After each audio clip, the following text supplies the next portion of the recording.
Nu er vi oppe i Olosiva-landsbyen, hvor vi har været til festlighed i går, og hvor vi har boret efter vand. Selve borehullet det ligger et par 100 meter op ad bjerget her på den her side.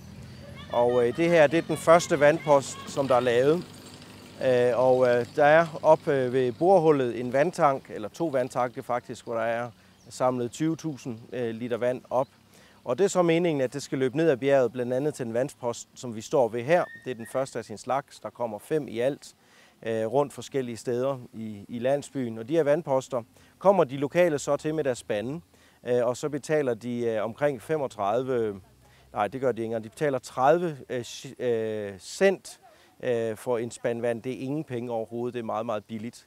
Og grunden til, at det kan lade sig gøre og gøre det så billigt, det er fordi, at Grundfos og AP8 og IAS og alle vores partnere, New Life Outfits osv., de har været med til at investere i det her. Og nøglen til det her projekt, det er, at det hele det kører via solpaneler. Så der er ingen strøm, der er ingen udgifter overhovedet. Nu er det installeret, og så skal det kun vedligeholdes. Og det skal der nogle få håndører ind til, som så sættes i banken, og der spares op til, når vandhængen går i stykker eller et eller andet sker. Så det har været en fantastisk glæde den her uge at være med til festivitas og se hele landsbybefolkningen juble og være begejstret over alt det vand, som der nu kommer til landsbyen her.